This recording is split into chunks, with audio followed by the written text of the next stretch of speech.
growing cities really means growing incomes of people living in cities. Urbanization is the most powerful source for reducing poverty in the world.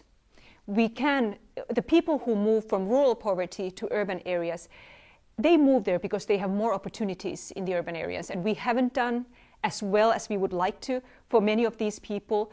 But the opportunities of doing them in the cities, because it costs less to provide the services and because there are more opportunities, more diversity in the options available, we are much more optimistic of cities' capacity to do that.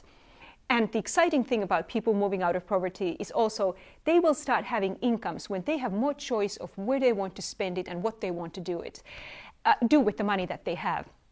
And when we look at in the history of what happens when people's incomes rise, it is quite interesting to see what kind of goods and services people start to consume at what income levels.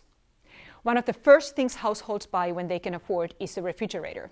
Obvious, as soon as you can afford it, you want to have a place to store your food, keep your milk so that it doesn't go sour, and avoid the fact that you need to go every day to the field or to the store to get your food goods and services, get your food products to eat. Some of the other things that take off relatively early are small packages of drinks and food. Drinking water is actually not easily available in many of these emerging cities, so getting a bottled water or bottled soft drink is a big help for instead of having to boil every liter of water to avoid some of the microbes that might be there. And it is the snacks that allow you to be mobile, be working in some other place without having to cook your own meal and take time from your work that take off relatively early as well. Other goods and services start taking off later on. Just contrast, refrigerators are one that take off very, very early on. Washing machines seem to be much less of a priority. They start taking off only when income starts to grow. Not all households buy them, and only by the time when incomes reach something like $20,000 a year. This is the household income. But at that time is when most people start having washing machines. In a way, you can wash your clothes relatively easily, and the expense of getting a machine versus the effort put in, the trade-off really doesn't start to balance until much later on.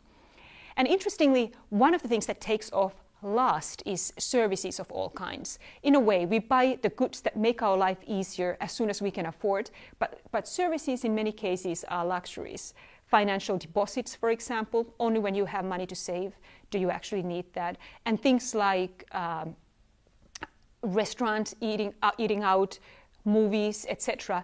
You need to have quite a bit of discretionary power until you are willing to spend it on those kinds of services. And of course, interestingly, services is one where we don't really seem to see a limit of how, when incomes rise, what kind of new services are we getting? Everything from personal trainers and life coaches for the high income segments.